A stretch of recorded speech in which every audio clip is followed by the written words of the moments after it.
Welcome to the Candida Chronicles with our host, Michael Biamonte, certified clinical nutritionist. In this podcast, Michael will answer your questions and reveal the shocking truth that the cause of most chronic ailments is not what you've been told. The source is Candida, a yeast overgrowth which, when it becomes systemic, can cause all sorts of seemingly unrelated ailments such as chronic fatigue syndrome and even weight gain.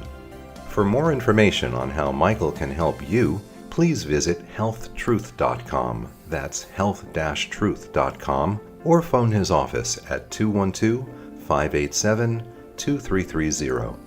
And now, without further ado, Michael Biamonte.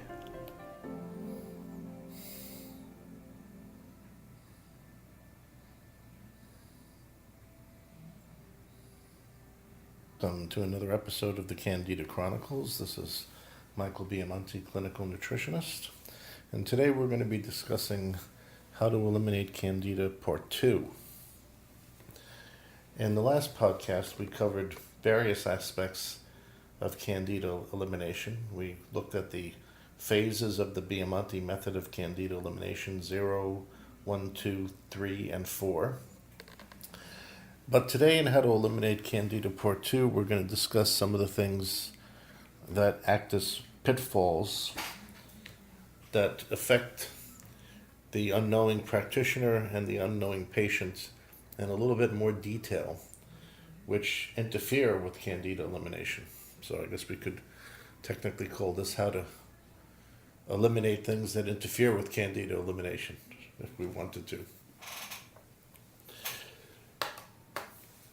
One of the major pitfalls in eliminating Candida is environmental effects, which affect the patient somewhat unknowingly.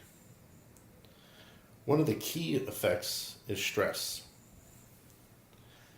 Stress has a physiological effect of raising a person's cortisol level, which is a stress hormone. And cortisol, when elevated, will interfere with Candida elimination because cortisol depresses the immune response. As you're getting rid of Candida, you're expecting your immune system to chime in and balance this. But when cortisol suppresses the immune system, this of course doesn't happen.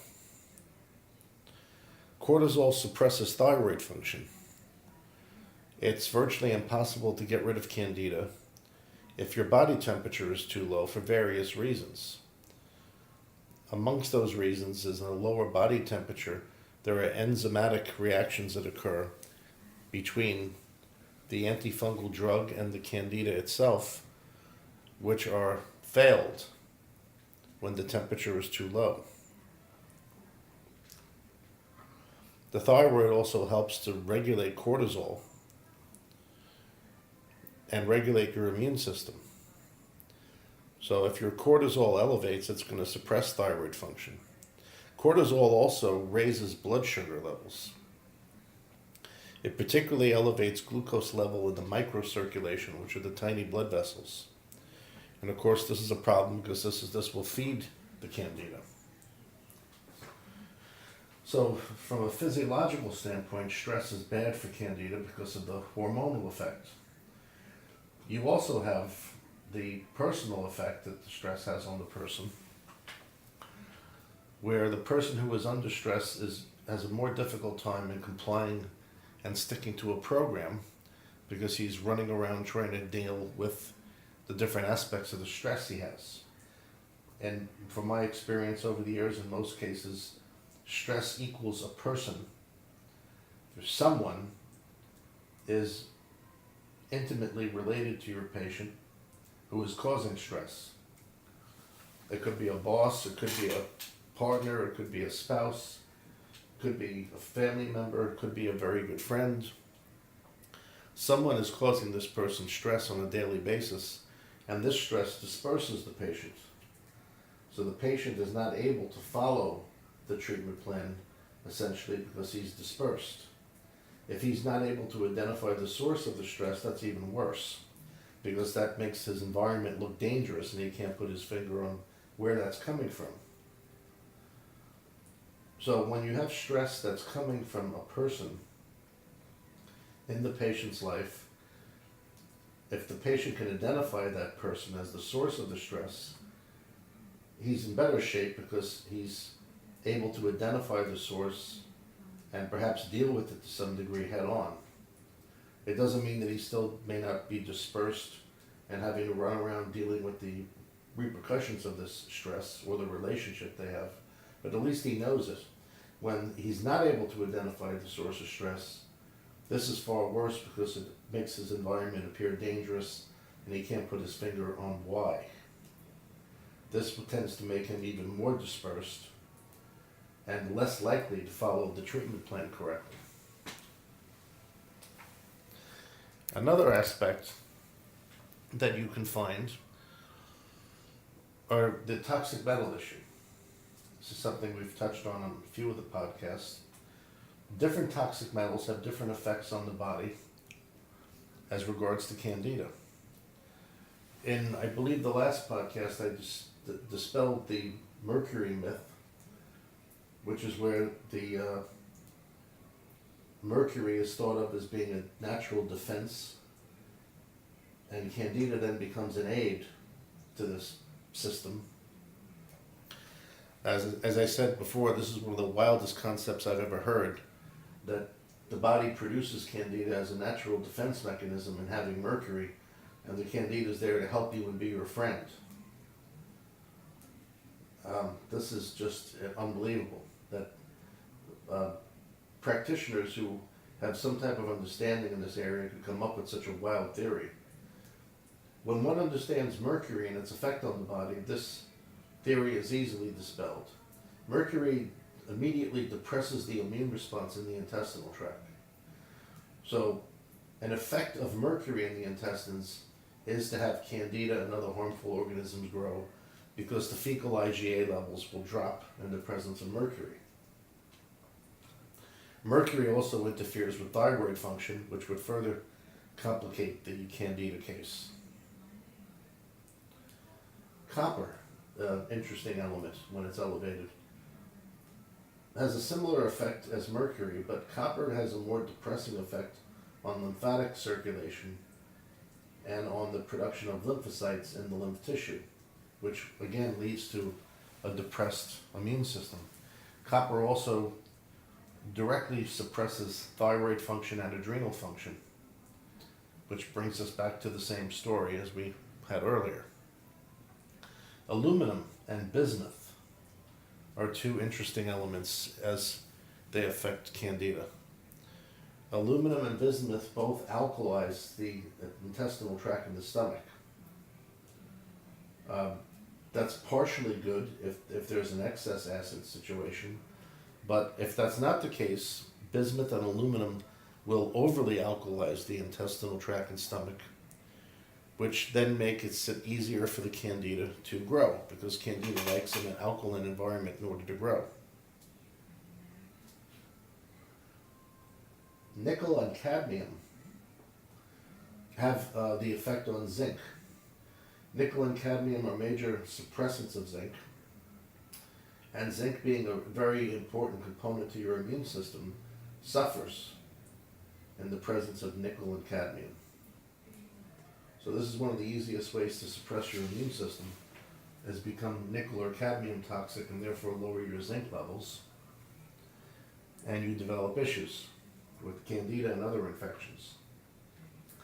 Iron, typically not thought of as a toxic element, can be a heavy element or a heavy metal when it's elevated in your system. Elevated levels of iron bring about Candida. So we see that toxic metals can be intimately involved with Candida growth and the defense against Candida. This is something that the average practitioner is not apt to look at unless he has considerable experience in this field, and the patient treating themselves is going to be oblivious to. He's not going to know anything about this situation unless he himself also researches and becomes somewhat more skilled and learned in this condition. One of the issues that we find which many times is somewhat of a surprise, at least to the patient that is constipation. Most people will justify constipation as that's just the way I am, or that's the way it's been all my life, or some such thing. But in actual fact, constipation is an extremely difficult thing to deal with when one has candida, because constipation perpetuates a candida condition or causes it. And it is sometimes overlooked, especially when the person gets into, as I said, the justification of, well, this is just the way it is, and I've been this way all my life, and et cetera, et cetera. And generally speaking, a person that will not be able to get rid of a candida condition or normalize their candida levels if their bowels are moving once or less per day. One bowel movement a day is typically thought of as being normal by most people. It typically is not enough to eliminate candida, because when the person's bowels are moving once or less per day, their intestinal pH swings too alkaline, and there's not enough acidity there to eliminate the candida.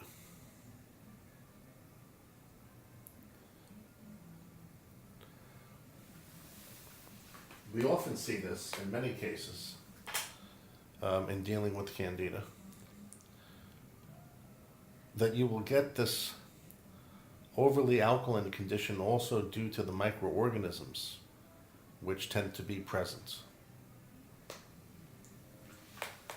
This makes it more difficult to deal with candida, because here's where you develop a true dysbiosis. Dysbiosis meaning the person has an overgrowth of not only candida, but they have an overgrowth of different parasitic organisms and bacterial organisms, which all lead to bad flora. And bad flora, regardless of what type it is, tends to be synergistic. When you have bad flora leads to more bad flora.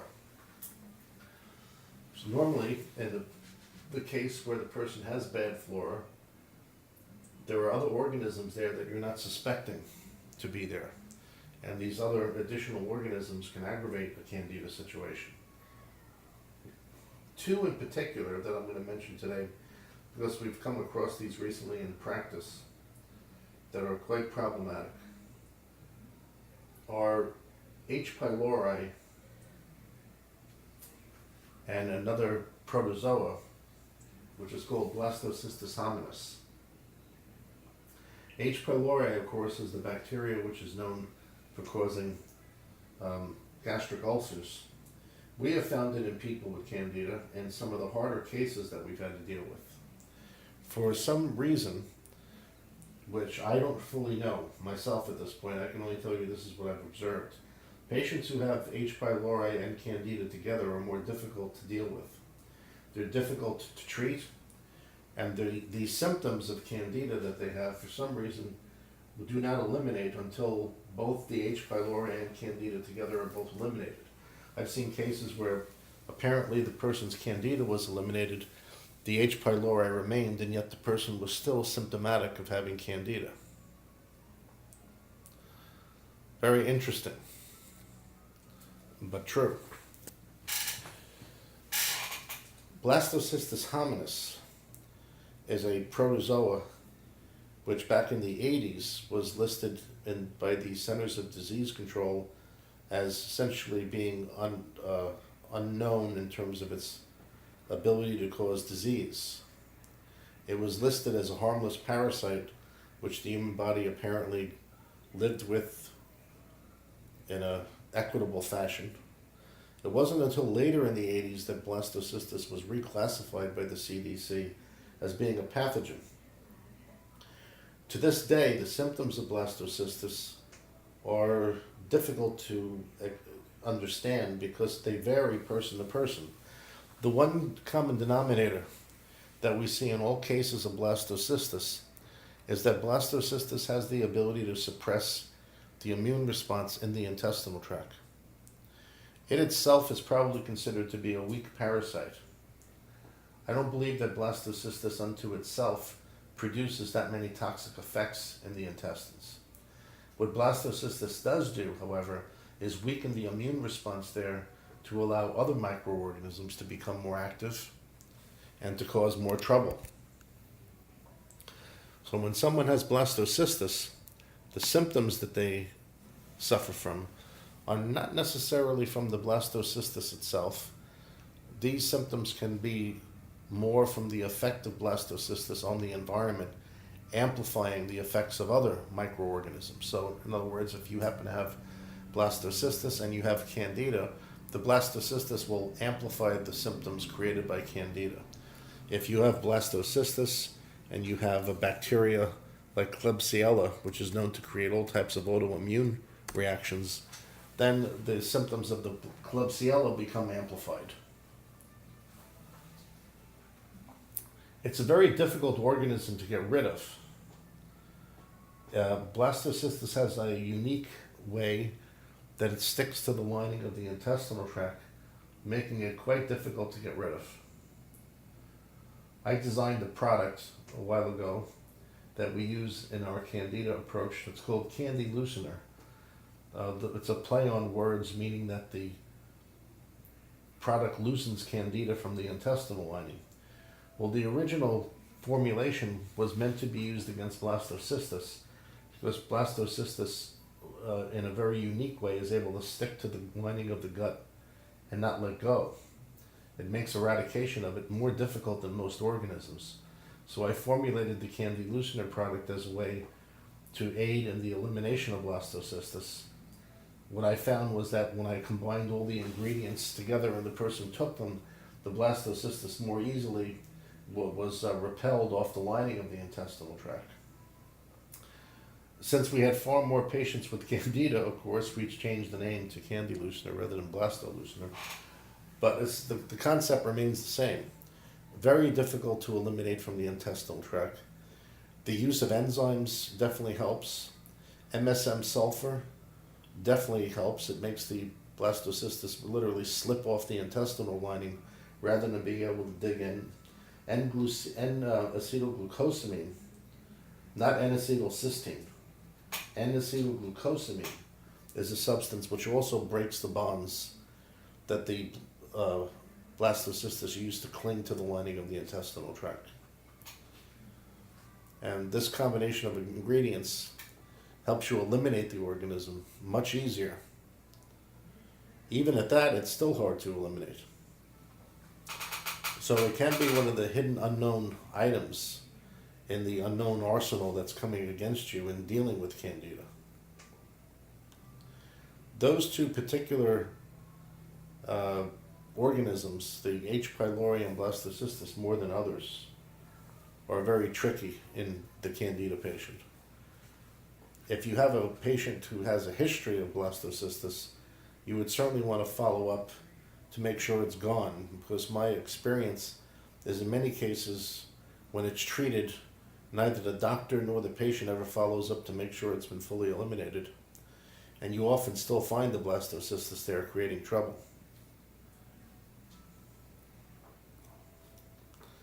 So in eliminating candida, we must have these considerations. We must have ways of testing for these things to make sure that they are being eliminated, because if they're not, they're going to hang the treatment up. When a person is doing a candida program and their results are slow, very often their first reaction is there anything stronger that you can give me? Is there a stronger medicine I could take? Well, the answer to this is usually definitively no, there is not, because that's not the problem. When a person's on a candida treatment and the treatment's not going up to the expectations of the doctor and the patient, the issue is not, do I need a stronger medicine? The issue is, what is impeding the program from working? The articles that I've written and that we've already done on earlier podcasts about what cause a candida patient to relapse or what interferes with the treatment are checklists that could be used. They can literally serve as a checklist to go through all the possible reasons why the program would not work. These items that I've listed here that are typically overlooked definitely would be on that checklist. So when a person's on the Candida program, you don't want to jump the gun, and if it's not working well, assume it's because the medicine's not strong enough. This is one of the biggest mistakes that patients make. What you want to do instead is look for things that are impeding the program. Look for hormonal imbalances, such as high cortisol, high estrogen, low thyroid hormones, low DHEA levels. Look for toxic metals, such as mercury, copper, iron, cadmium, nickel, arsenic also. Look for low stomach acid, which is creating too alkaline of an environment in the system, which in some cases cause the person not even to digest and break down the medicines they're taking. Look for constipation, which is being overlooked. You want to get the patient with Candida moving their bowels 3 to 4 times a day if possible. That's one way to really speed up the results. Taking colonic treatments is the one thing which I would say the most common question that I'm asked is, what can I do to, in addition to the basic program or the standard program, to speed up my results? And my answer will usually be colonics, because colonics increase the transit time. They move debris and solid material out of the colon fast enough as to create more surface area. And when you're dealing with Candida and treating Candida, the reason why constipation is a problem is constipation will reduce the surface area in the intestinal tract that the medicines have to work on. So you literally have Candida hiding behind the feces. The medicines can't get to it because you have solid material there. The more you speed up the transit time, the more you readjust the pH of the intestinal tract to bring it down a little bit more acid. And you're removing obstructions, physical obstructions that are there, that are blocking the medicine's ability to hit that surface area and work on the Candida cells.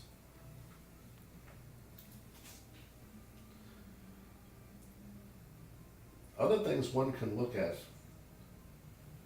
would be medications the person's taking, which affect the gut flora adversely. First one, principal one, would be antibiotics. That's usually pretty well known to the patient and the doctor, and they know enough to be concerned about the use of antibiotics while you're on a Candida program. Any medication which alkalizes the intestinal tract further, or any medication that tends to cause constipation, would be a concern for the reasons we stated earlier. Medications which inhibit liver function. Principally, I would put out there barbiturates of different kinds. Any medicine which kind of acts like a downer, that makes the person slow or calms them down, sedates them too much, will inhibit liver function. I have to say, as far as examples, barbiturates are probably my favorite, because barbiturates inhibit the ability of the liver to secrete bile. That's essentially slowing down the liver's ability to detoxify. And it is slowing down the person's digestive tract. It's going to slow down their transit time. So we end up back to the slow transit time or the constipation situation in that case. Psychotropic drugs, which affect neurotransmitters, also have been found to have a bad effect on microflora in the intestinal tract. It's interesting that the mechanism here is not fully known, but it has been fully observed. Neurotransmitters and hormones are very often stored in the intestinal tract and are shuttled between the blood serum and the intestines. The shuttling method is a way of kind of regulating the levels in the blood. When you take medicines that affect neurotransmitters, they invariably end up affecting the gut flora, because they're interfering with that regulation or shuttling effect back and forth. And that's where they can then start creating unfavorable flora. A person wouldn't normally think of their psychotropic drug as affecting their digestion, but very often they will. And if you look at the side effects that come with these medications, or if you just Google it online and look at the side effect of the medication, once you start seeing that there's a few side effects regarding digestion, you immediately know that this medication could adversely affect Candida and the person's dysbiosis.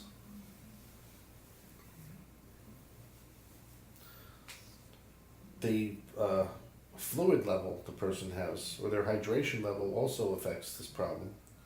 This is another one that's very often overlooked. When the person's dehydrated, there's not enough water in the system to allow the medicines to immerse in and to disperse in, and therefore to be absorbed or transported. And of course, having not enough fluid will typically lead to constipation, so we're back to square one as far as that goes. So this is not workable either. So you must be careful with the amount of fluid the person's consuming. In a Candida patient, when it comes to fluid, the only thing that really counts is water. The amount of die-off that they'll be able to tolerate is usually directly proportional to the amount of water they drink. The more water the person drinks, the less die-off they're apt to feel. So please watch the fluid intake when you're on a Candida program, because if you don't, it's going to be a problem. It's also the easiest thing you can do sometimes to rectify why the Candida program isn't working as well as it should. The increased water not only helps the medicines work, but they help the person detoxify better. So you're going to get both the cause and effect end improve when you increase your water intake on the program. Now, on the other hand, you don't want to increase the water to the point where the person is now overhydrated and you're diluting the medicines that they're taking to some ridiculous point. We're not trying to create homeopathic medicines out of the medicine the person's taking. So we don't want to go overboard either. A general rule is to have the person consume half their body weight in water for the day. This is an old rule in natural medicine. Half your body weight in ounces. So if a person weighs 200 pounds, their goal would be 100 ounces per day.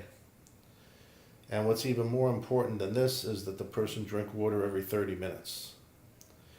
I've seen people hydrate better per specific gravity levels in their urine who drink water every 30 minutes as opposed to doing the ounces, the ounce conversion that I just gave you, half the body weight converted to ounces. Because when you're drinking water every 30 minutes or so, you're keeping a steady influx of water in the system, enough to keep you hydrated, but not enough to spill over to where the kidneys feel they have to now eliminate. The mistake most people make in drinking water is they drink large amounts all at once. That raises their blood volume of water and they go urinate it out. So they have not achieved hydration. What they've achieved is raising their blood volume so high that the kidneys are stimulated to urinate and get rid of water, which is the opposite of what you want to do. When you drink small amounts frequently, the small contribution you're making by drinking the water every half hour is not enough to cause you to pee, but it's enough to get some water in there so your hydration will build up. There's an ideal level here between these two statements for each individual person. Drinking every 30 minutes and trying to obtain half the body weight and convert it to ounces. And using these two guidelines, somewhere the person will find their ideal scene. It'll be most likely different from one person to the next, but that's what we're shooting for. So here today in this podcast, we've gone over some of the lesser known, lesser acknowledged reasons why a Candida program will not work, why it will fail. And these, of course, with the obvious reasons, must also be taken into account. But keep in mind again, I want to reiterate this, that the person on the Candida program who's not making the progress that's desired, the question, is there something stronger I could take, is the first thing you want to rule out, and first thing you want to disabuse the person of, by explaining it's not a point of stronger medicines. It's a point of looking for things that impede the Candida program. Most of the medicines that are used out there, whether they're prescription or herbal, are all around the same strength. There's not so much of a difference in many of them. The issue is not something stronger to take, it's to correct all the other circumstances that inhibit the program from working.